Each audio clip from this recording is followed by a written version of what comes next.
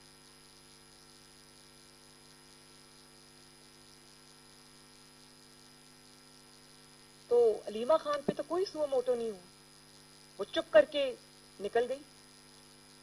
میں پاسپورٹ مانگتی ہوں اپنا جائز مقصد کے لیے کہ مجھے عمرے پہ جانا تھا. مجھے اپنے والد سے ملے ہوئے 2.5 سال ہو گئے, اور اگر میں اپنا پاسپورٹ مانگتی ہوں تو ایک دن میں بینچ بنتے ہیں ٹوٹتے ہیں, بینچ بنتے ہیں ٹوٹتے ہیں, اپنے آپ کو ریکیوز کر لیتے ہیں کہ نہیں ہم یہ کیس نہیں سن سکتے. تو جس نے ملک ریاض کو فائدہ دیا, عمران خان کے لیے وہ سیاہ کو سفید کرتا رہا, سفید کو سیاہ کرتا رہا. شہزاد اکبر, وہ جیسے ہی اس کو پتا چلا کہ حکومت جا رہی ہے وہ فرار ہو گیا. فراگوگی فرار ہو گئی راتوں رات حکومت کے پیرے میں. ان کے پاس تو پاسپورٹس بھی تھے, ان کے تو نام بھی ای سی ایل پہ کسی نے نہیں ڈالے. اور جب ہمارا نام ای سی ایل سے نکالا جاتا ہے تو سپریم کورٹ لائن حاضر کر لیتی ہے سب کو. یہ ڈبل سٹینڈرڈز کیا ہیں؟ اس کے بعد قاضی فائز عیسیٰ صاحب, انہوں نے نوٹس لیا کہ عمران خان نے اپنے ایم این ایز کو, اپنے ایم پی ایز کو سرکاری فنڈ سے پیسہ دیا اپنے حلقوں میں لگانے کے لیے. تو کہا گیا کہ ایگزیکٹو ڈومین ہے, کورٹ مداخلت نہیں کر سکتی. چودھری پرویز الہی صاحب کا کیس نیب نے بند کیا, کوئی سو موٹو نہیں. B R T